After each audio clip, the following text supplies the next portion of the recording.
Sustainable development has become the popularized expression for Agenda 21. Agenda 21 is the 1992 United Nations Rio Declaration on the Environment and Development. It is the agenda for the 21st century you're living in today. For a brave new world where everything that you cherished and held true will no longer exist. Agenda 21 defines itself as the comprehensive plan of action to be taken globally, nationally, and locally by organizations of the United Nations systems. It also elevates nature above man. And it contains something called the precautionary principle, where basically you're guilty until you're proven innocent. Sustainable development is the philosophy designed to bring human beings across the globe under the full control of a narrow human elite.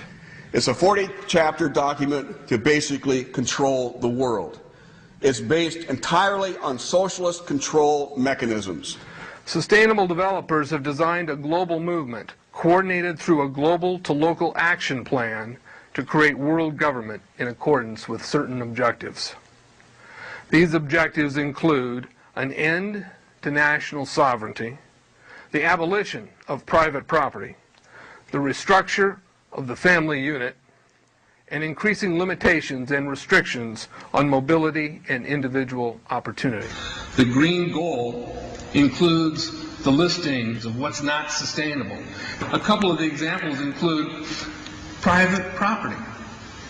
728 lists fossil fuels. Golf courses and ski lodges are not. Consumerism. Irrigation is not sustainable. Paved roads. Commercial agriculture. Herbicides, pesticides. Elsewhere, it lists farmlands, pastures, grazing of livestock. And the family unit.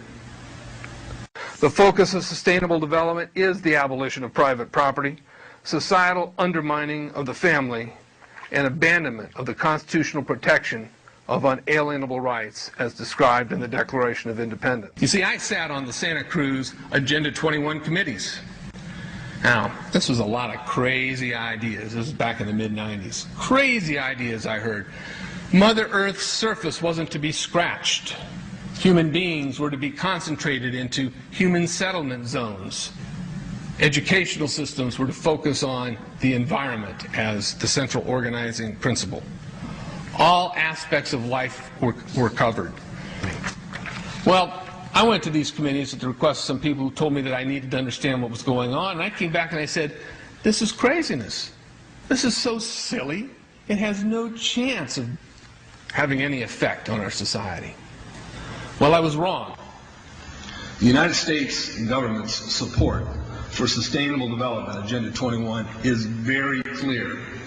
In 1992, while the Rio Conference was going on, George Bush, then president, was there, where he executed the Agenda 21 protocols on behalf of the United States and brought it back to Washington, D.C. Within a year, Bill Clinton, by executive order, no congressional review, established the President's Council for Sustainable Development.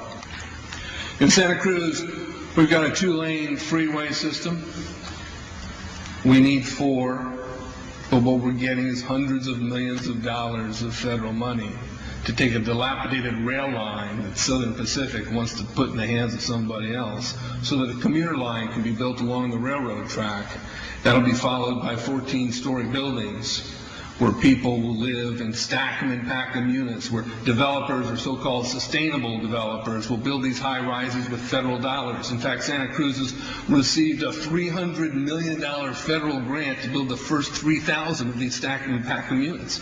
The County Board of Supervisors has said, if you are a sustainable developer, you're immune from any construction defect liability. It's a partnership between selected developers building this new world order and the government using the American taxpayer dollars in order to do it. This is a map of the Wildlands Project. To explain the map, the red are areas that are to be off limits to human beings. No resource development, no human activity. If you live there, you won't.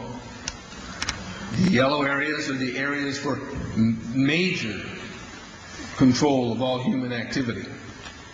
If you live there, you won't.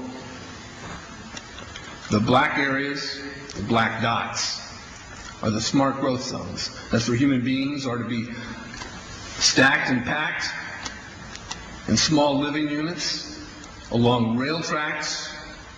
The smart growth program ultimately has jobs assigned and children cared for by the state. The question has been asked many times how the people who are perpetrating these things expect to do this and make it last. And the answer to that is that you steal a generation of children and you indoctrinate them so that they accept these ideas and they become global citizens in the coming global village. UNESCO came out and declared 2005 to 2015 the decade of education for sustainable development. But they go on to say that it will encompass the 40 chapters of Agenda 21. That is your federal national curriculum. The entire purpose of second grade social studies is to transfer loyalty from the family to the government and teach them about sustainable economic consumption. Students construct their own understandings of reality and realize that objective reality is not knowable. So why bother? The truth is, the truth which keeps men free is being suppressed in order to prop up the attitude training agenda. And it moves on. This is our new math called connected mathematics. Standard 3 tells us that students learn that mathematics is man-made, that it is arbitrary, and good solutions are arrived at by consensus. Most of us assume 2 plus 2 is always going to equal 4. You're wrong. We might reach a new consensus. How well does it work? Well, they tell you. In the teacher's guide in the back, it tells us that because the curriculum doesn't emphasize arithmetic computations done by hand, some students may not do as well on tests assessing computational skills. We believe such a trade-off in the favor of CMP is very much to the student's advantage in the world of work.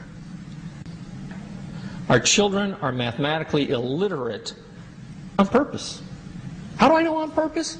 Why isn't this just a basic bad idea? Because the Sustainable Development Plan tells us so.